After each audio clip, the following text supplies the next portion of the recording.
Welcome to Warhammer Warscroll Review. This video will weigh the value of the Order Draconis Warscroll, the Dragon Noble. Warscroll Review. The Dragon Noble, which is essentially the Dragon Lord with no dragon. Quick rundown over its stats. It's 5 wounds, moves 6 unless you give it the horse, which is free upgrade, so you might as well. Moves 12, bravery 8, 4-up save. It does have a Reaver bow. You could also choose to take the Star Lance, the Enchanted Pole Arm, or the Star Blade. We really think that the Star Lance or the Enchanted Pole Arm is the way to go. However, I've taken the Star Blade before, and it's alright. Yeah, no one's really probably going to be taking that Reaver bow, though. 3 shots, 20 inches, no rend, no thanks. One of the best parts about the Dragon Noble is the Phoenix Banner. Essentially, if you're going along with the Order Draconis Allegiance, which we've been talking about, you can essentially use a Dragon Noble, which is a 100-point hero, with a Phoenix Banner to replace taking Reckless. So essentially, everyone around him gets to reroll runs in charge. Everyone with the Order Draconis Allegiance, that is.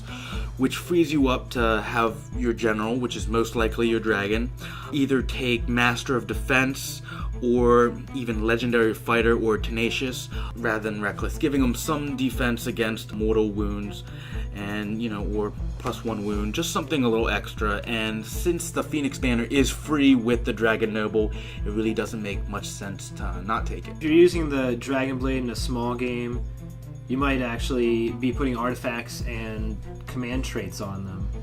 I think the Enchanted Polearm is a little bit better. You always get the constant 3-up to wound, and you can potentially do 3 damage. With the Relic Blade or Obstinate Blade and Legendary Fighter, you can make that pump out some good damage, really. Personally, I really like the Star Lance, going along with the Alpha Strike and the first turn charge, and all the charge bonuses you get with the Blades and the Dragon Lord. The Lance, what you'll get is 3 attacks, 3s, hopefully rerolling because you're near a dragon. It would be 3 to wound, Ren -1, and you'd be doing 3 damage.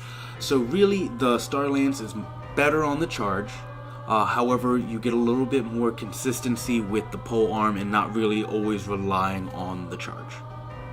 So really, the Dragon Noble is just, one of 3 models you can take with Order Draconis.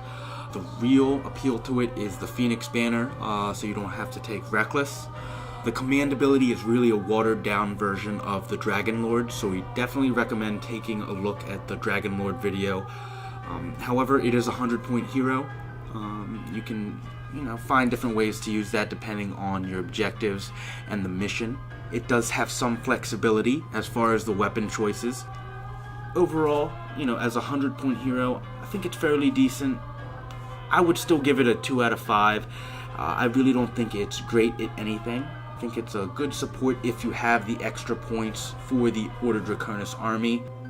Personally, this is one of my favorite models that I own in my collection, and Order Draconis is one of my preferred lists right now, and I usually do not take a Dragon Noble. I think the only time I've taken a Dragon Noble is in a 2,500 point game, where I've kind of maxed out on dragons and Dragon Lord hosts, and I had 100 extra points, so I threw in a Dragon Noble.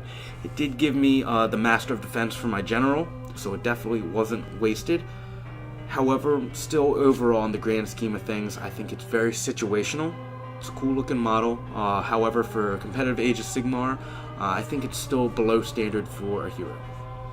What do you all think of the Dragon Noble? Would you use it in any of your games? What are some other War Scrolls you'd like to see covered? Leave your thoughts in the comments, and thanks for watching.